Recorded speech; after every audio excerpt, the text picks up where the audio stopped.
George Washington and the General's Dog by Frank Murphy, illustrated by Richard Walls. George Washington is one of America's greatest heroes. Most people know that George was honest and brave, but there is something about George that people don't always know. George Washington loved animals. George learned to ride horses as a boy. Sometimes he rode into town. George rode fast, but he never fell. People said he was the best rider they had ever seen. When George grew up, he moved to a farm called Mount Vernon. Every day, George checked on the horses and hogs. He checked on the oxen, mules, and sheep, but he spent the most time with his dogs. George had a lot of dogs. He owned 36 dogs in his lifetime. He took them hunting, he played with them, he even gave them cute names, like Mopsy, Sweetlips, and Truelove. Sometimes George spoiled his dogs. He let them run around the house. One day, George's wife Martha cooked a ham for dinner. George's dog Vulcan jumped up and stole the ham right off the table. Martha chased after him, but George just laughed. George liked being at Mount Vernon with Martha and the animals, but America needed him. America was not yet its own country. It was an English colony. That means it belonged to England. Many American colonists wanted to be free from England, so they went to war. The war was called the American Revolution. The colonists chose George to be their general. George chose his favorite dog, Sweetlips, to go with him. He said goodbye to Martha in Mount Vernon. He jumped on his horse Nelson, then he rode into battle. Sweetlips was right beside him.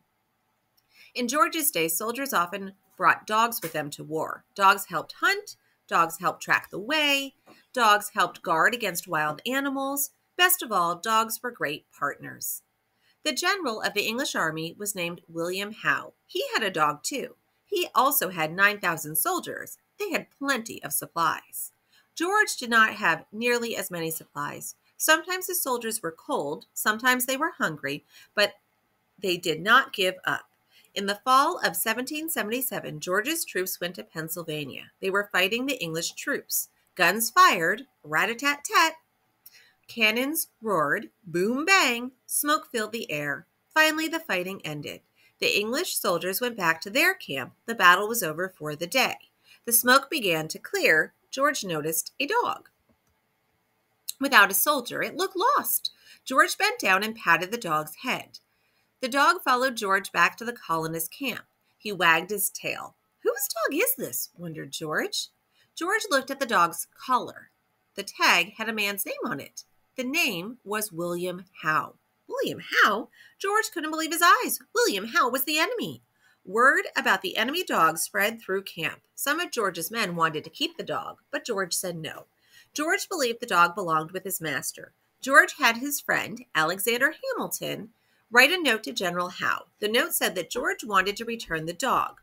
Both sides raised white flags. The white flags meant no one could fight. George's soldiers walked the dog across the battlefield. They gave him back to General Howe. People in England found out about George's good deed.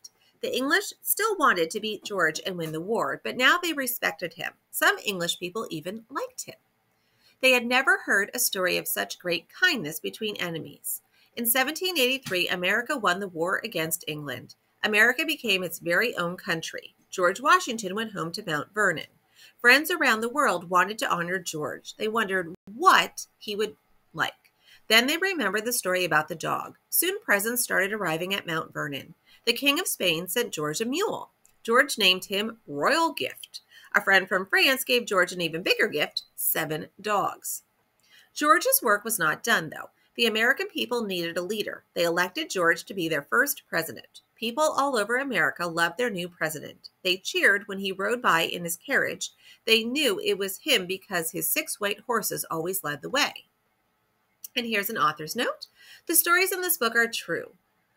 We can't be sure exactly how they all happened, but we tried our best to show the way things might have been. Here's some pictures of the actual people that are in the story. You can see Alexander Hamilton, William Howe, and George Washington.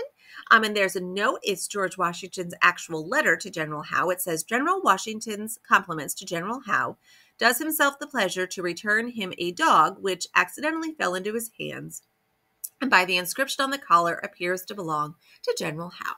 And there's also a picture of him with his horse. All right. And here's a question for you. Which U.S. president wrote over 20,000 letters in his lifetime, made his own ice cream, and brought French fries to America? Turn the page to find out. And if you've listened to other books on my channel, I read a book that had this answer. The answer to that, I believe, is Thomas Jefferson. All right. Thank you for listening.